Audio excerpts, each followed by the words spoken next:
வந்து சில friends college படிக்கும்போதெல்லாம் அப்போ வந்து என்ன பண்ணுவாங்க, ஐயோ! இவன்லாம் ஆம்பளையா? இவன்லாம் உனக்கு உணர்வே கிடையாது. இவன்லாம் வந்து அ இப்படி இவன்லாம் வந்து வேஸ்ட் இவன் வேஸ்ட் ஃபெலோ மொக்க பீஸு. வேலைக்கு ஆகாது. அந்த விஷயத்துல அவன் வேலைக்கு ஆக மாட்டான் அப்படின்னு சொல்லிட்டு நெறைய ஓட்டுவாங்க ஃப்ரெண்ட்ஸ். நெறைய பேர் கலாய்ப்பாங்க. காலேஜ் பிள்ளைங்க, டீனேஜ் பிள்ளைங்கலாம் நான் சொல்றேன் பிள்ளைங்களா, நீங்க வந்து என்ன பண்ணாதீங்க, நீங்க அத பத்தி பெருசா எடுத்துக்காதீங்க. அது நீங்க கேர்லெஸ்ஸா நீங்க அத வந்து கேர் பண்ணாதீங்க ஃப்ரெண்ட்ஸ். கேர் பண்ணாதீங்க பிள்ளைங்களா. அத விட்டு நீங்க என்ன பண்ணுங்க, அத விட்டு விலகி போங்க. அப்படிப்பட்ட நபர்கள, அப்படிப்பட்ட ஃப்ரெண்ட்ஷிப் கட் பண்ணுங்க. ஆம்.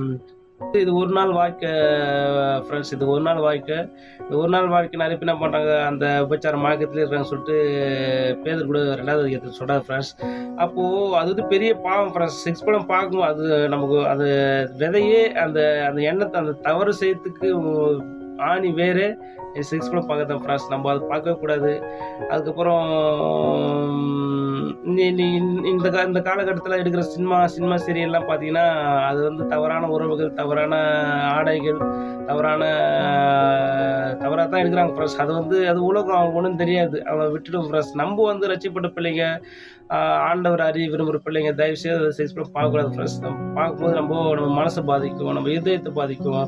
அதனால வந்து பாவம் செய்ய அநேக வாய்ப்பு இருக்குது ஃப்ரெண்ட்ஸ். அதனால தயவு செய்து ஆ நம்ம செக்ஸ் படம் பார்க்கக்கூடாது ஃப்ரெண்ட்ஸ். நம்ம இருதயத்தில மாற்றம் வரணும். இருதயத்தில எப்படி மாற்றம் வரும்னா, ம் நம்ம அது வெறுக்க ஆரம்பத்தில ரொம்ப கஷ்டமா தான் இருக்கும். வெறுக்க ஒரு டீனேஜ் பிள்ளைங்கலாம் இருக்கிறீங்க. ஒரு 5 வருஷம் கூட அத போராடுங்க. போராடி அத மேற்கொள்ள ஃப்ரெண்ட்ஸ். அத விட்டுட்டு நம்ம வந்து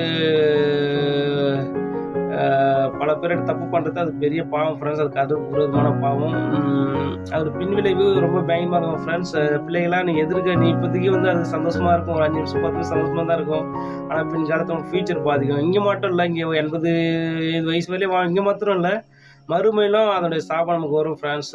வரும் பிள்ளைகளா மறுமையின் காலத்துல கூட நமக்கு அதிக அதிக தண்டனை இருக்குது. அதனால செக்ஸ் படம் பார்க்கக்கூடாது. அப்படி இப்ப செக்ஸ் படம் பார்க்குற ஃப்ரெண்ட்ஸ விட்டு விலகுங்க. அப்படிப்பட்ட ஃப்ரெண்ட்ஸ கட் பண்ணுங்க. நல்ல ஃப்ரெண்டோட ஃப்ரெண்ட்ஷிப் வச்சுக்கங்க. அதுக்கப்புறம் பார்த்தீங்கன்னா, இந்த ஆண்ட்ராய்ட் ஃபோன் இருக்குது. நம்ம சும்மா இப்படி தள்ளாவே ஆறக்கு ஒரு ஆடு தான் வரும் ஃப்ரெண்ட்ஸ். அதனால அதெல்லாம் பார்க்கக்கூடாது. அதெல்லாம் வெறுக்கணும். ஆரம்பத்தில கஷ்டமா தான் இருக்கும். 1 வருஷம் 2 வருஷம் கஷ்டமா தான் இருக்கும். அத வெறுத்து பார்த்தீங்கன்னா, ஜெபத்தினாலும், வேத வாசிப்பினாலும் நம்ம அதுக்கு பலன் கடவுள் குடுப்பாரு ஃப்ரெண்ட்ஸ். நம்ம அது ஒரே நாள் நடக்காது.